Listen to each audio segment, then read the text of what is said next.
अस्सलाम वालेकुम बच्चों, कैसे आप सभी लोग। उम्मीद करती हूँ कि आप ठीक होंगे, मैं भी ठीक हूँ। तो बच्चों, आज मैं आप लोगों के लिए एक नई कहानी लेकर आई हूँ जिसका उन्वान है नेक आदमी और उनके बेटे। चलो इस कहानी को स्टार्ट करते हैं। बहुत ही मजे की कहानी। ये कहानी हजरत याकूब अलैहिस्सलाम के बारे में। हजरत याकूब अलैहिस्सलाम अल्लाह ताला के बहुत ही नेक बंदे थे और हजरत याकूब अलैहिस्सलाम कनान में रहते थे। हजरत याकूब अलैहिस्सलाम के 12 बेटे थे। उनमें से एक बेटे का नाम हजरत यूसुफ अलैहिस्सलाम था, जो कि सेकंड लास्ट नंबर पर थे। हजरत यूसुफ अलैहिस्सलाम वो भी बहुत नेक थे। तो बच्चों, ये जो आपको मैं कहानी सुना रही हूँ, इस कहानी का जिक्र कुरान मजीद में भी है और इस कहानी में एक पूरी सूरत भी लिखी हुई है, सूरतुल यूसुफ। तो आप लोग जाकर उसको सर्च करके उसके मतलब पढ़ सकते हैं उर्दू में, ताकि आपको ज्यादा पता चल जाए तब हुआ क्या था, ताकि आपको वो कहानी कंप्लीट पता चल जाए और आपको समझ में भी आ जाए। तो बच्चों, हजरत याकूब अलैहिस्सलाम को हजरत यूसुफ अलैहिस्सलाम बहुत पसंद थे। वो बहुत प्यार करते थे हजरत यूसुफ अलैहिस्सलाम को। तो एक दिन हजरत यूसुफ अलैहिस्सलाम को उन्होंने एक अजीब ख्वाब देखा, जिसमें 11 सितारे, एक चांद और सूरज उनके आगे झुके हुए थे। जब ये ख्वाब हजरत याकूब अलैहिस्सलाम को पता चला तो उनको समझ में आ गया। उनको पता चल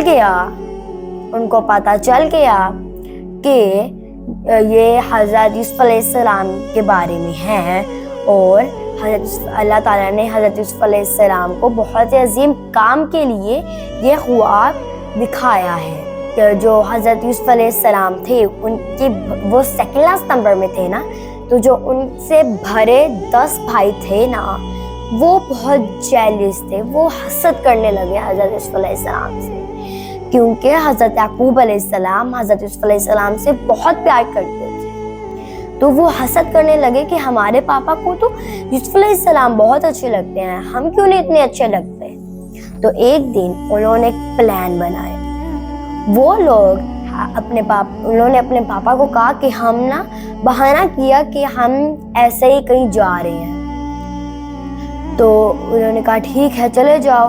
तो उधर जब वो पहुंचे, उधर उन लोगों ने कहा कि हम शिकार करने जा रहे हैं, लेकिन हजरत याकूब अलैहिस्सलाम हजरत यूसुफ अलैहिस्सलाम को उनके साथ नहीं भेजना चाहते थे। लेकिन उन लोगों ने कहा कि हम हजरत यूसुफ अलैहिस्सलाम का बहुत ख्याल रखेंगे। तो उन्होंने कहा ठीक है, चले जाओ।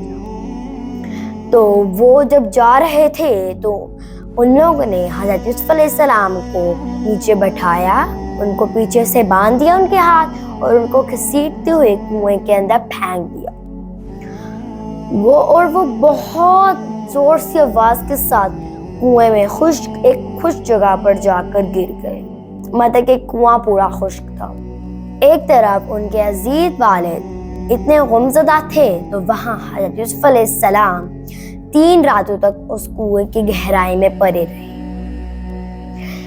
उन 3 रातों के बाद एक काफिला जा रहा था जो कि शाम से मिस्र जा रहा था। वहां वो रुके रेस्ट करने के लिए। तो एक आदमी था उनमें से, तो वो कुएं के पास गया पानी निकालने के लिए। तो जैसे उसने बाल्टी नीचे मतलब कि डाली और वापस उठाई, तो वो शौक हो गया। उसने देखा कि बाल्टी के साथ एक बच्चा लटका हुआ है। तो वो बहुत हैरान हुए और वो बहुत खूबसूरत बच्चा था। तो ये देखकर उस आदमी ने अपने साथ ले लिया और वो जब शाम मिस्र पहुंचे तो उसने ये बच्चा उधर के बादशाह को दे दिया, जिसका नाम अजीज था। तो जो बादशाह अजीज था, उसको भी ये बच्चा बहुत प्यारा लगा और उसने अपनी बीवी को कहा कि इस बच्चे का खूब ख्याल रखना। तो बच्चा जब वो बड़े हुए तो वो मिस्र के बादशाह बन गए। तो एक दिन ऐसा आया کہ انہوں نے اپنے بھائیوں کو دیکھ لیا اور ان 10 بھائیوں کو معاف کر دیا۔ تو بچوں، جب بادشاہ کی وائف اس کا حضرت یوسف علیہ السلام کا بہت خیال رکھ کے پرورش کر کے ان کو بڑا کرتی ہیں تو وہ مصر کے بادشاہ بن جاتے ہیں۔ تو جب ان کے سارے بھائیوں کو پتہ چلتا ہے کہ ہمارا جو بھائی تھا وہ مصر کا بادشاہ بن گیا ہے تو وہ اس کے پاس جاتے ہیں اور معافی مانگتے ہیں۔ تو جیسے کہ آپ کو پتہ ہے حضرت یوسف علیہ السلام بہت نیک انسان تھے، تو ان لوگوں نے اپنے بھائیوں کو معاف کر دیا۔ تو بچوں، آپ کو اس کہانی سے کیا سبق ملتا ہے؟ مجھے تو یہ سبق ملتا ہے کہ ہمیں حسد نہیں کرنا چاہیے، ہمیں کسی سے جیلس نہیں ہونا چاہیے۔ جیسا کہ آپ کو پتہ ہے جیلس بہت بری عادت ہے، بہت سے لوگوں کے اندر ہوتی ہے۔ تو بچوں، امید کرتی ہوں کہ آپ کو یہ کہانی اچھی لگی ہو۔ آپ کو میں ملتی ہوں اگلی کہانی میں، ایک نئی ویڈیو میں، ایک نئی کہانی کے ساتھ۔ تب تک کے لیے اللہ حافظ۔